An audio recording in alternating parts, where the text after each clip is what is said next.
جی ناظرین، اب ہمیں جوائن کیا ہے سما ٹی وی کوئٹہ کے بیورو چیف جلال نور زئی صاحب نے. السلام علیکم. وعلیکم السلام سر، امید ہے آپ خیریت سے ہوں گے. الحمدللہ خیریت سے. سر، سچویشن کیا ہے الیکشنز کے حوالے سے؟ کوئٹہ میں کیا سچویشن ہے؟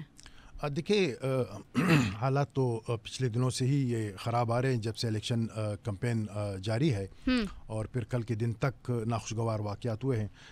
لیکن ان تمام حالات کے باوجود لوگوں نے اس عمل میں حصہ لیا ہے، اور خصوصاً سیاسی جماعتیں اور وہ امیدوار جو آزاد حیثیت سے الیکشن لڑ رہے تھے انہوں نے بھرپور طریقے سے اپنی کمپین چلائی ہے اور لوگوں کو موٹیویٹ کیا ہے، لوگوں کو اپنی جانب اپنے انتخابی نشانات کی جانب راغب کیا ہے. تو یہ ایک بہتر سائن ہے کہ انہوں نے اس عمل کو چھوڑا نہیں ہے، وہ پیچھے نہیں گئے ہیں بلکہ اس عمل میں حصہ لے لیا ہے. اور ضروری تھا کہ اس حوالے سے مزید بھی ہر حوالے سے حکومت کی جانب سے بھی کہ اس میں وہ تمام انتظامات ہوتے کہ جس سے پھر لوگ یہ سمجھے کہ وہ پولنگ کے دن پرامن طریقے سے وہ پولنگ اسٹیشن جائیں گے، اپنا ووٹ، اپنا حق رائے دہی وہ استعمال کریں گے. لیکن بہرحال آج کا دن ہے، یہ گزر گیا ہے اور لوگوں نے اپنے حق رائے دہی کا استعمال کیا ہے، اور یہ بہت خوشکن ہے، اور اس پہ اللہ کا لاکھ لاکھ شکر ادا کرنا چاہیے. بہت ہی اہم دن تھا، سیکیورٹی کے حوالے سے بہت خیال کرنا پڑا ہوگا. سیکیورٹی کے کیا معاملات تھے؟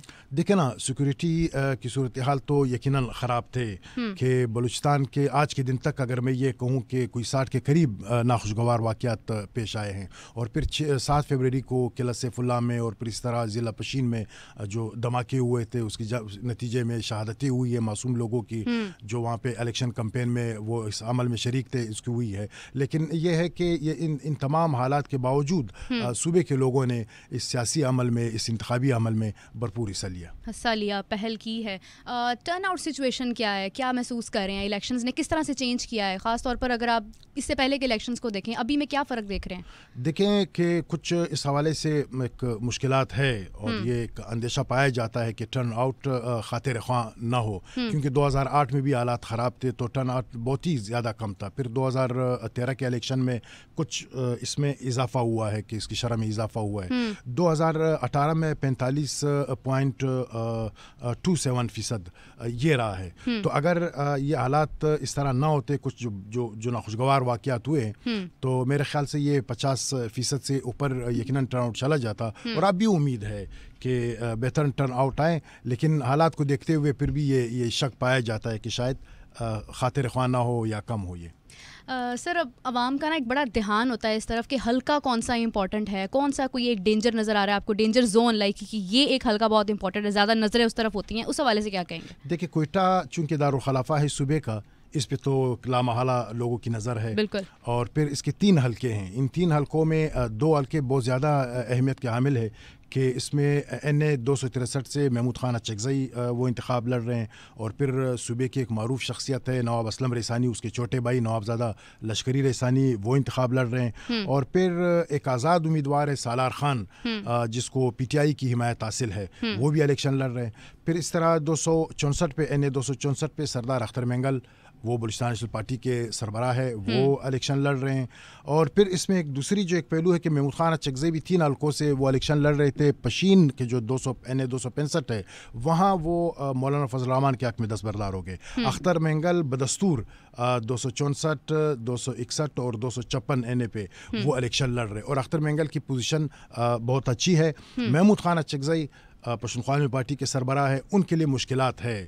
چمن قلعہ عبداللہ کی سیٹ پر 266 پہ بھی مقابلہ ہے. اسی طرح کوئٹہ سٹی کے یہ جو اہم حلقہ ہے، یہ 2 بار محمود خان اچکزئی جیت بھی چکے ہیں. یہاں صورتحال بہت زیادہ واضح نہیں ہے.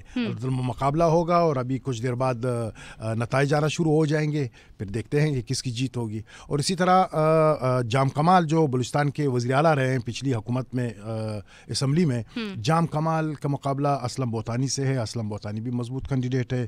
تو اس طرح کی ایک صورتحال ہے. اور بھی اس طرح خالد مکسی جو مکسی خاندان سے ان کا تعلق ہے، نواب ذوالفقار علی مکسی بلوچستان کے وزیر اعلیٰ رہے. خالد مکسی کا بھی وہاں پہ ایک مقابلہ ہے. جمعیت علماء اسلام کے رہنما نظام الدین، ان سے ان کا مقابلہ ہے. لیکن یہ ہے کہ خالد مکسی کچھ حاوی دکھائی دے رہے ہیں، وہ جیت جائیں گے. کوئی امیدواروں کا آپس میں بھی کوئی جھگڑا، کوئی تنازع نظر آیا؟ دیکھ، تنازع تو سیاسی ہوتا ہے، قبائلی بھی ہوتے ہیں. جیسے خزدار کے اندر وہاں سیاسی کے ساتھ کچھ قبائلی رنجشیں بھی پائی جاتی ہے، لیکن زیادہ تر وہ ہے کہ ایک سیاسی رقابتیں ہیں، اس بنیاد پر یہ آپس میں متصادم رہتے ہیں. بہت شکریہ سر آپ کا، سر ہمیں جوائن کیا، کوئٹہ کی صورتحال بتائی ہے. آپ کے ساتھ دوبارہ بات کرتے ہیں ایک نئے بیورو چیف کے ساتھ، تب تک کے لیے ہمیں جڑے رہیے گا.